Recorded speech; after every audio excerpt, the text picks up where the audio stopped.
before we get going, you in there. So I need you to do something for me. First, get out of full screen. All right. You see down there the subscribe. I want you to click that. All right. Good. And then right next to it, there's a bell. You see the options? You press the bell. Press the bell. Okay. Pick all. You got it? Good. All right. Let's go full screen again.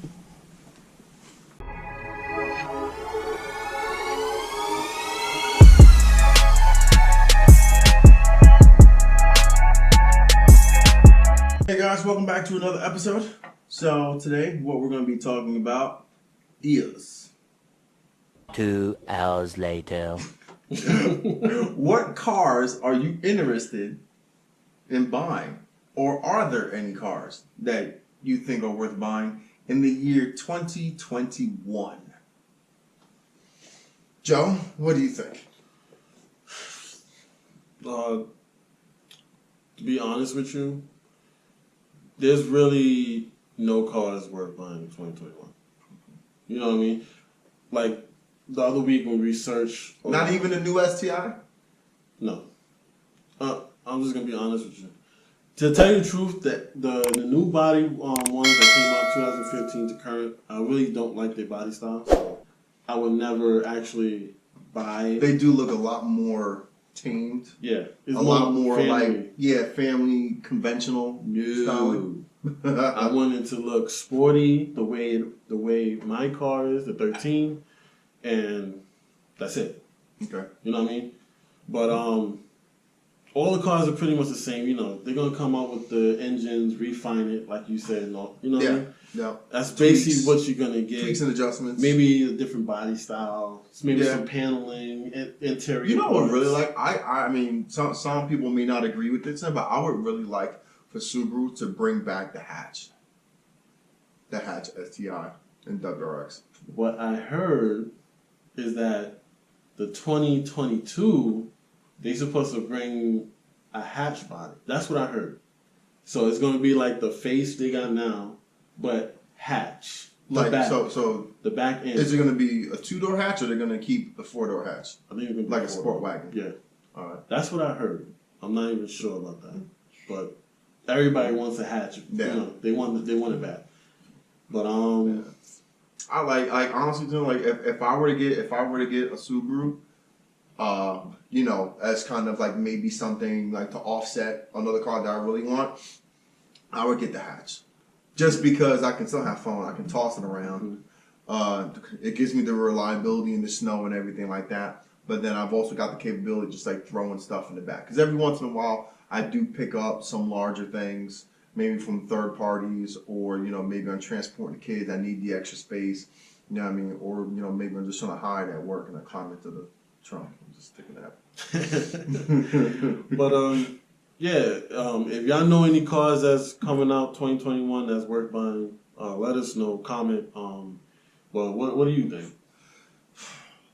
I mean, I think there are some things that look interesting.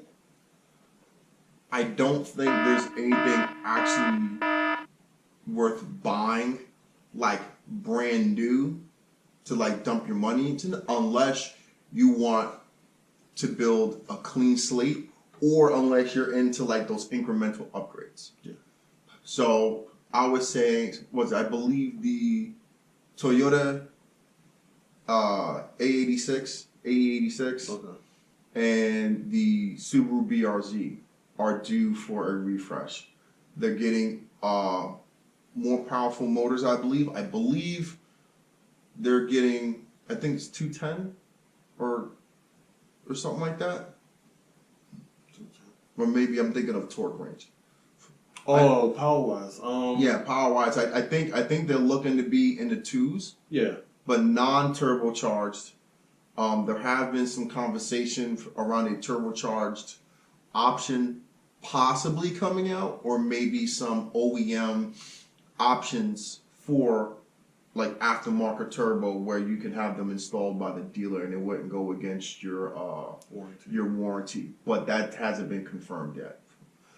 I think that if Subaru and Toyota did something like that, I think those cars would be something worth buying, but those are drift community cars. Which I absolutely love. I love drifting. I love that shit. I would go with the Toyota model only because the suspension is more dialed in than the Subaru one is.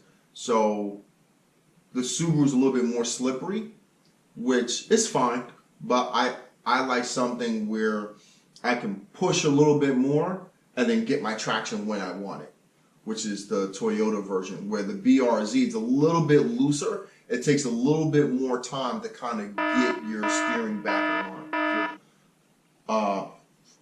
But I mean, if you look around the landscape, you know, some of the more popular like JDM brands, you got Nissan coming out with the 400. We're not really entirely sure what that's going to look like yet. There have been rumors, leaks, some articles here and there. I don't think anyone's seen underneath the hood yet. There is one Formula Dirt driver that I do follow, Chris Forsberg, who's infamous for driving the Nissan 350, the turbocharged 350Z. Nissan dropped off a prototype to him. I don't think he's relinquished what's under the hood yet. But we know that that's gonna have, I mean, it's gonna have to be at least in the 390 range, I would assume. You know what I mean? I'm assuming V6 twin turbo, probably pushing 390, 380 possibly. You know what I mean? At least to the wheels. But not really quite sure. And plus, it's still gonna be a 6-speed manual. But I think the biggest thing, the most controversial thing about that car is going to be the styling. It's not going to look like anything you've seen in the past 20, 25 years. Mitsubishi, they've gone full family mode. They're not putting anything worth buying. You mentioned the SCI.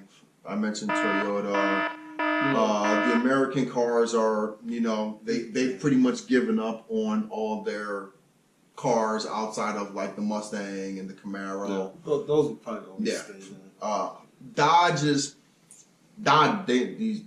they're just trying to drop big motors into everything, almost like they're on the like it's almost like they know they're gonna die off, so it's like fuck it, just throw it in everything. Yeah, this is more like an era of like compact SUVs, trucks, Jeeps. Yeah.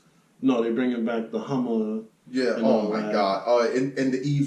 Dude, it's like 100. Was it like 120 grand or something like that? Yeah. I'm like, nah, bro. No. You already know. Once you go electric, they are not affordable. They are not. Most of them are not affordable. Teslas are actually pretty affordable. Get one. But I don't have a need for it right now. No man, get one. Get one? No. All right, you're gonna come with me, go pick it up. The only reason why I want to get a Tesla, right, is not because I don't like it, is because their service centers are so spread out. So right now, the nearest service center for a Tesla is out by Philly. So if I got a Tesla, that means I got to drive 2 hours to Philly for something that may or may not take 5 minutes. Because remember, all their diagnostic is done via computers, right? They either connect through Wi-Fi or through an access port, and then that's it. Most of the stuff is fixed through software. That car is 95% sensors and 5% mechanical. You know, so that's how they get you. It's like a laptop. Yeah. You know what I mean? But I mean, a lot of people have said that, you know, it's a really good car. You know what I mean?